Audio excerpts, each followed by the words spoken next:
परेशान है दीपक, जिस गैर से नाहीद की हरकान है दीपक, शोला सा लफज जाए है आवाज़ तो ये हो मोहम्मद सईद साहब।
बहुत बहुत शुक्रिया जनाब सईद साहब।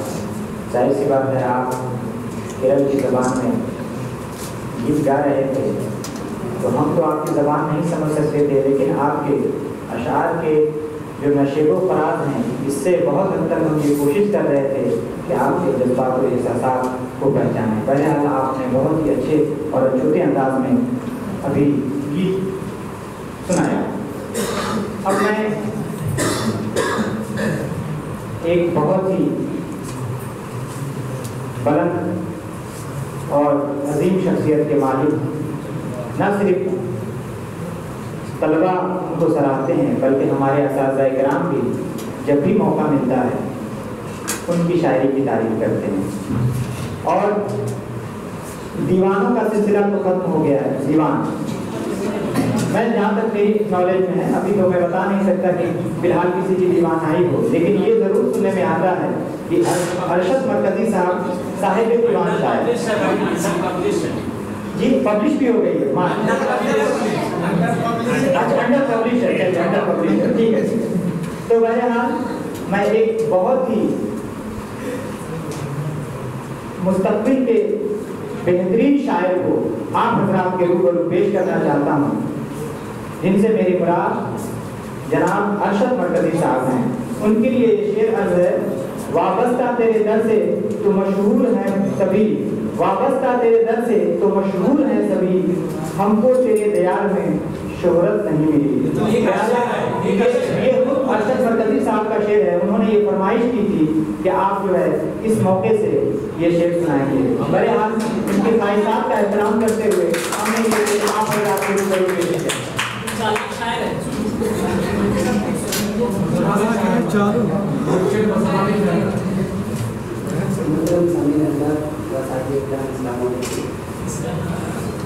यहाँ इस स्टेज पर जो भी फनकार आया उसने अपनी शायरी को होने का सबूत दिया। अगर मैं रिवायत से इजाफ करूँ तो शायद ये महफिल की बेअदबी होगी। हम सभी को मालूम है आप पास हो, शायद जो मालूम है। पिछले दिनों आफ्ताब अहमद आफाकी साहब ने गज़ल पढ़ी थी जिसकी वजाहत उन्होंने एक जुमले से की थी कि मोहब्बत आखिरत है क्या, इबादत आखिरत है क्या। उसी कड़ी को मैंने कुछ यूँ कहने की कोशिश की कि इश्क आखिरत है क्या, इबादत आखिरत है क्या। उसकी वजाहत मैं शामिल करूँगा और समझ चाहूँगा। तेरा चर्चा तेरी शोहरत भी इसी इश्क में है, तेरा चर्चा तेरी शोहरत भी इसी इश्क में है, और तेरी खस्ता सी हालत भी इसी इश्क में है। तेरा चर्चा तेरी शोहरत भी इसी इश्क में है, और तेरी खस्ता सी हालत भी इसी इश्क में है, और फितरत इश्क में शामिल है ये दर्द व खुशी। फितरत इश्क में शामिल है ये दर्द व खुशी। आज नरमी है तो शिद्दत भी इसी इश्क में है, आज नरमी है तो शिद्दत भी इसी इश्क में है। और मानता हूँ कि जुदाई भी है इसमें लेकिन, मानता हूँ कि जुदाई भी है इसमें लेकिन, वस्ले जाना की सादत भी इसी इश्क में है, वस्ले जाना की सादत भी इसी इश्क में है। और तवज्जो चाहूँगा सादे किराम की, इश्क को मैंने हर एक काम से बेहतर जाना, इश्क को मैंने हर एक काम से बेहतर जाना, इश्क को मैंने हर एक काम से बेहतर जाना। रब ताला की इबादत भी इसी इश्क में है, रब ताला की इबादत भी इसी इश्क में है। और इश्क ना होता तो ना होती ये दुनिया सारी, इश्क ना होता तो ना होती ये दुनिया सारी, क्योंकि इस दुनिया की खिलकत भी इसी इश्क में है, इसी इश्क में है। तेरा चर्चा तेरी शोहरत भी इसी इश्क में है। और इस शेर पर अपने हम साथियों की तवज्जो चाहूँगा। एकदम तवज्जो चाहिए, बिल्कुल। इश्क एक मर्द है कि जिस मर्द में कुछ दर्द नहीं, एक मर्द है कि जिस मर्द में कुछ दर्द नहीं, दर्द अगर है भी तो राहत भी इसी इश्क में है।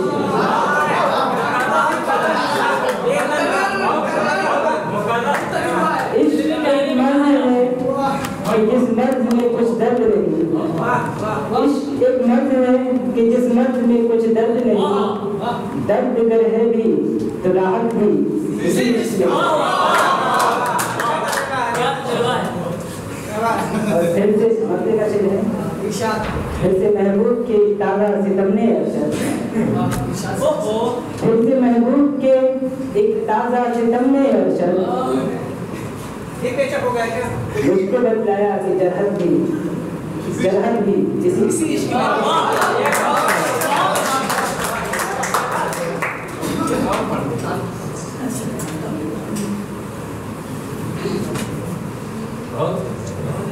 बहुत बहुत शुक्रिया अरशद साहब, जिस तरह से आप तारो तहजीब से नवाजे जा रहे थे और इश्क की मुख्तलिफ कैफियत को बयान कर रहे थे।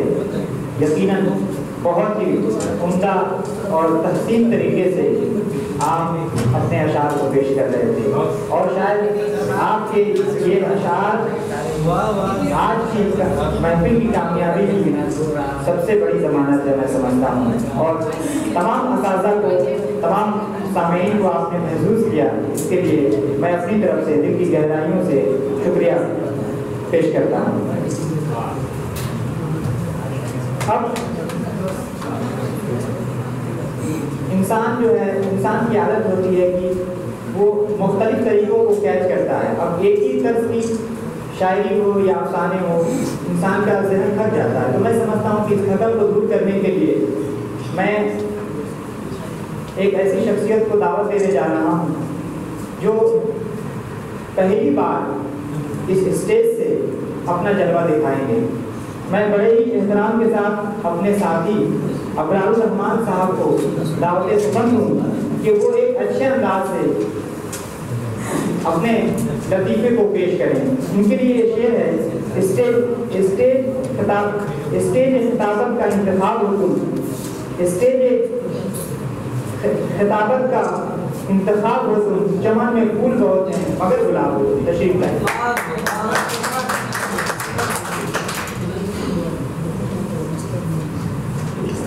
अस्सलाम वालेकुम रहमतुल्लाहि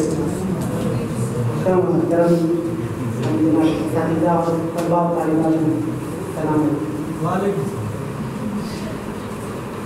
मैंने एक लतीफ़ा लिखा है बेटे और अबू के लिए। बेटे ने अपने अबू से पूछा, अबू जब आप इम्तिहान में फेल हुए थे तो आपके अबू ने क्या किया था? बाप ने कहा, मेरे अबू ने मुझे खूब मारा था।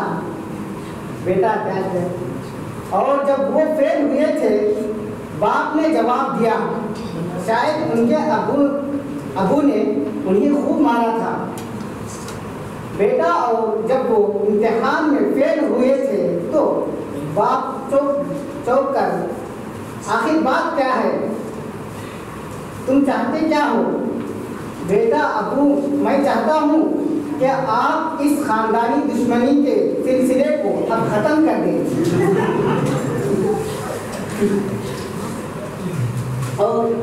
और एक लतीफ़ा सुनाना चाहता हूँ। बाप और बेटे का ही। बाप बेटे से कहा, क्या इम्तिहान में सवाल आसान थे? बेटे ने जवाब दिया, सवाल तो आसान थे मगर जवाब बहुत मुश्किल थे।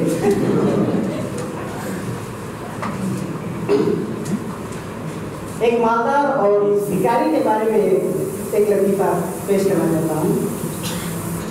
एक मालदार नौजवान से भिखारी ने कहा, साहब क्या बात है, 2 साल पहले आप मुझे 10 रुपया दिया करते थे, पिछले साल से आपने सिर्फ 5-6 रुपये देना शुरू कर दिए हैं और आजकल तो 1 ही रुपया देते हैं। मालदार नौजवान बोला, भाई बात दरअसल ये है कि 2 साल पहले मैं खूब अच्छी तरह कमा रहा था, पिछले साल मेरी शादी हो गई और अब मैं बच्चे का बाप हो गया हूँ। भिखारी बेरुखी से बोला, अच्छा बहुत खूब, तो आप मेरे पैसों से अपने खानदान की परवरिश कर रहे हैं।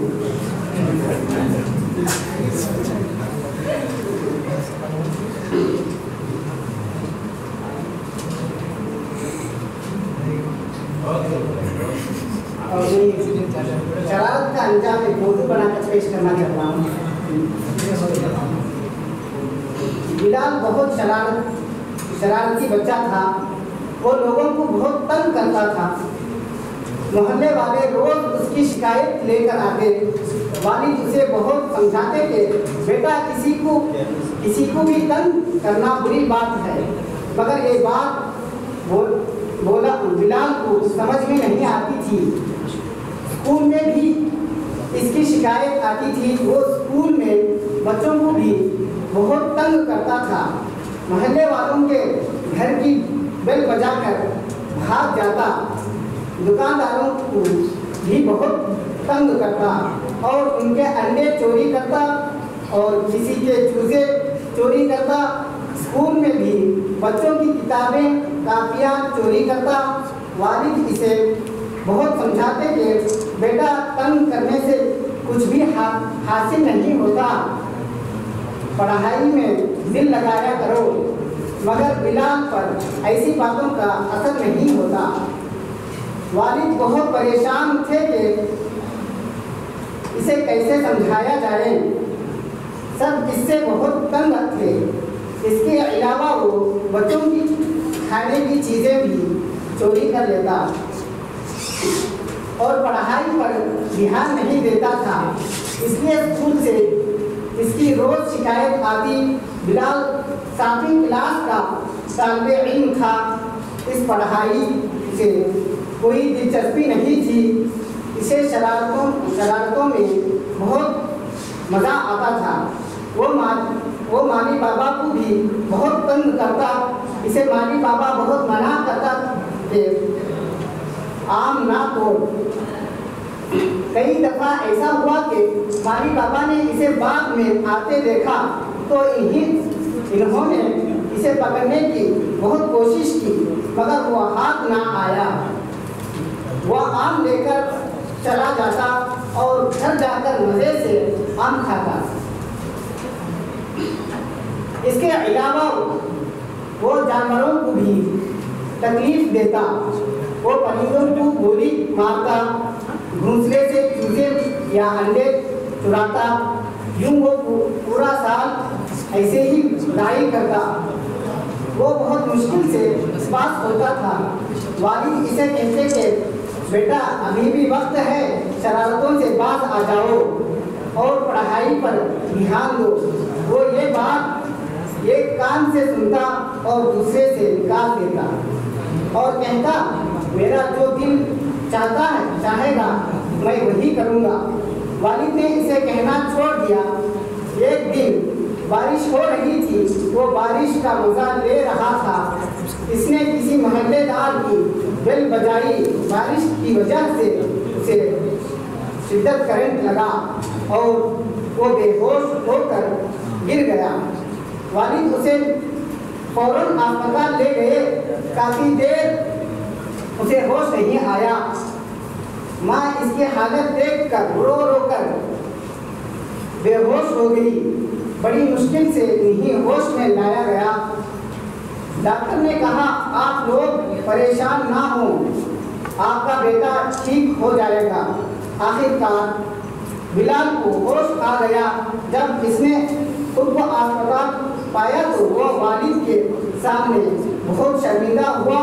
इसके वालिद इसको होश में देखकर बहुत खुश हुए और अल्लाह का शुक्र अदा करने लगे कि हमारा बेटा होश में आ गया। वो जोर जोर से जिस वक्त होश में आया वो जोर जोर से रोने लगा। अम्मी आप मुझे माफ़ कर दें, आप मुझे मना करती थी मगर मैंने आपकी बात ना मानी। अबू आप भी मुझे माफ़ कर दें, मैं अब आइंदा ऐसा ना करूँगा। मैं अब किसी को भी तंग नहीं करूँगा। माँ बाप ने इसे माफ़ कर दिया और गले लगा लिया। वालिदैन अल्लाह का लाख लाख शुक्रिया अदा करने लगे कि बिलाल को गलती का एहसास हो गया है। इसके बाद बिलाल अच्छा बच्चा बन गया। सब बच्चों ने इससे दोस्ती कर ली है। टीचर भी इससे बहुत खुश हैं। वालिद इससे बहुत खुश हैं। मोहल्ले वाले भी इससे बहुत खुश हैं कि वो अब सुधर गया है। और आपके सामने और एक लतीफ़ा पेश करना चाहता हूँ।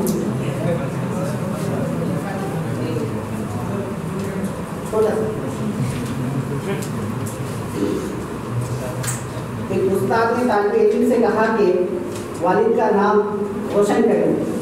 तो फौरन क्लास के बाद अपने घर दौड़ते हुए भागकर अपने कमरे में एक बल्ब पर अपने वालिद का नाम लिखता है। उसको परेशानी से दौड़ते हुए उसकी माँ ने फौरन आकर बेटे से कहा कि क्या कर रहे हो। तो बच्चे ने जवाब दिया मैं वालिद का नाम रोशन कर रहा हूँ। और एक शेर अर्ज करना चाहता हूँ जो अलविदाई के तलबा हैं इनके लिए। चांदनी रात होती है तो नदी का किनारा होता है, आप पास होते हैं तो क्या हंसी नज़ारा होता है।